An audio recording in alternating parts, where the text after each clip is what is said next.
We're back in the shop today. I got this bar added here. Now I'm working on this guy here for the corner. So I kind of put a couple bends, been trimming him out to go around here. Now the idea is going to be, I'm going to make this welded in. Each corner I'm going to make a welded in spot for the vents to go in on each side, and then leave it open for like a trim piece to go in over top of this. So we got this side tacked in, kind of how we need it. Now it's going to be tight to get this cluster out of here, so we got to leave a little extra room on that side. Well, what we figured, Jace? I need to cut this right here, and so we can add a receiver vent so it can fit right here. But the problem is, if we do cut this, there's no going back. That's right, we're stuck with it. Yeah. But I think you're right. We're gonna have to notch that out of there. Otherwise, we're just not gonna have a clearance to move the gauge cluster in and out. Well, go ahead, we'll get that trimmed out. Well, let's go get lunch first. Okay, we got that tacked in. Kind of thinking on what to do here. I think it might be best to try and figure out what we're going to do for the dash pad. So I'm going to cut the original dash pad I got. It's just the parts right away. Cut it in half and notch it down. See if we can kind of get a profile for a dash pad to go in here. Well, that's fitting on there pretty good. I got this one a little too high, so I'm going to have to... See, it's not quite... It hits the top, so I'm going to have to take about 3/16 probably off. So let's just go like this. Something about there. So we got her trimmed and bolted in, fastened there with the factory mounting bolts. I might have to add a stud out on this outer part because the bolts are back here, so that might want to naturally warp. But anyways, so now I'm back to trying to figure out what I can clear to get the cluster in and out, or do I make it removable so the cluster goes in and then it bolts on. The only thing is, if it's removable, I gotta be able to have it fastened really well, so if it were to crash or anything, this piece isn't gonna come out and slice your face open. My brain's been smoking a bit trying to figure out what to do here. So I think this is about as good as I'm gonna get it. I'm gonna make this removable, so I'm gonna drill those spots there, put pins in just to hold it for now. And I'm gonna do the same with another one of those bars along the bottom. And this, then I can put some tubes here, there, and make like a bezel. I think what I'm gonna do is I'm gonna cut this tube out of here. So first, I'm gonna put a support running to the inner bar here, to there, and the inner bar from there to there. I already put one on the corner. Well, we got that chopped out. Now I got these little mounts I made here.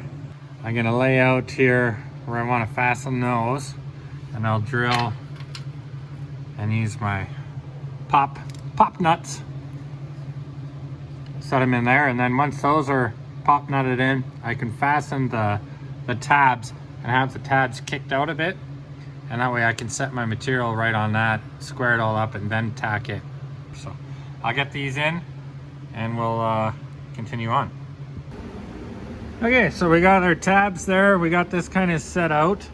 And I was thinking I was gonna build this here, but then I thought to myself, well, I gotta actually make this piece from here down to tie into here. So I think what I'll do is I'll cut some tubing to run down here, and then we'll notch it out to go around the gauge cluster, and then we'll put some trimming behind that. So let's do that first. So we got these pieces trimmed out. Oh, don't make fun of my hand.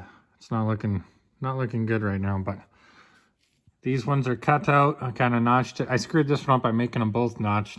I'll have to weld a little piece on that corner, but this one here you'll kind of see. So it'll go on here, go in there, clear that. We're not super worried about profiling around here yet because I'm going to put a piece of sheet metal on the inside of that. So we'll get that set kind of where we want it, square it all out, and then figure out our skirting for the inside.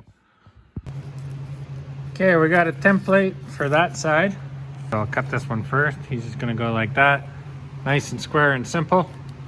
And then once I got this piece fitted, keep the same profile with this template, and just because this is on a little bit of an angle, we'll shorten this template up, make sure it fits in there, and we'll cut the other one. Okay, so we got that one in.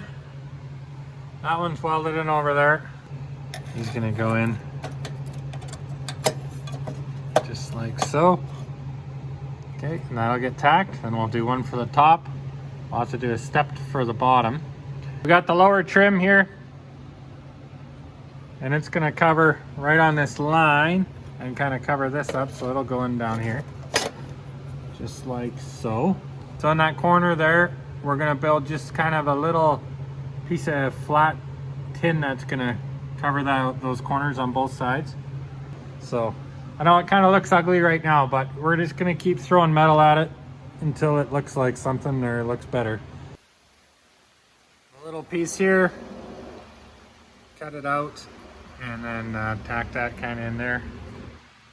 I'll have to do some finish up work obviously on that, but that'll get the idea there. So on this side, instead of cutting all that and making a mess, we'll just do a little notch to match that one there. So next I'm going to rip down some tubing to fit a piece in here, and we'll fit a piece in here up and around and tie this. I'm not sure what to do, if we'll tie it into this bar and just leave it like that, or if I should probably look nicer to work it all the way, or even cut this off square here and work a piece into it. I'll cut some tubing, get the bottom pieces built first. Dang it. Measured from beneath, not on top. There we go. Winner, winner, chicken dinner. All right, we'll notch that down a little bit at a time till that fits in there. We already got this side piece welded in there, so we'll continue on. Okay, we got that all tacked in there now. I'm gonna build this filler panel for the top now.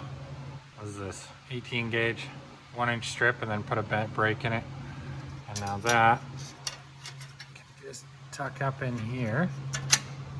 I'm gonna set it in just kind of a little on the lip there, so it'll still look like, you know, the 1-inch tubes out a bit. So, all right, I had to put a couple more tacks than I wanted to on that, but you get the idea.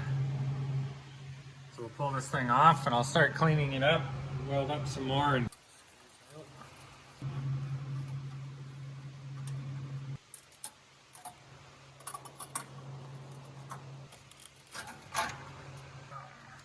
the hook on a bit. Dang it. I didn't see that being a problem, but it is. I gotta cut that steering column down a bit. Will it come out of there? Shoot! See? It's pinched in there.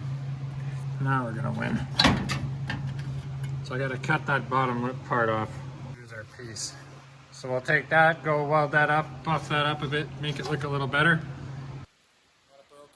So I can only do light duty work with it. That's why I don't have a glove on, because I'd be sad, but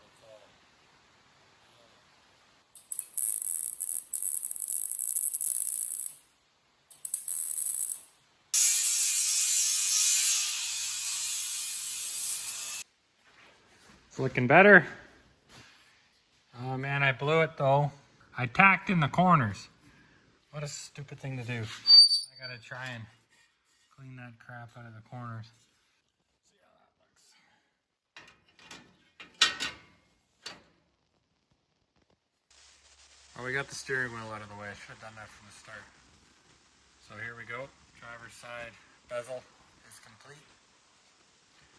Get a little more, gotta get a little bigger gap there, but no big deal. So start on the bottom valence next. For the next part, but anyways, not bad. I don't think it's not bad. I don't know. I'm happy with it.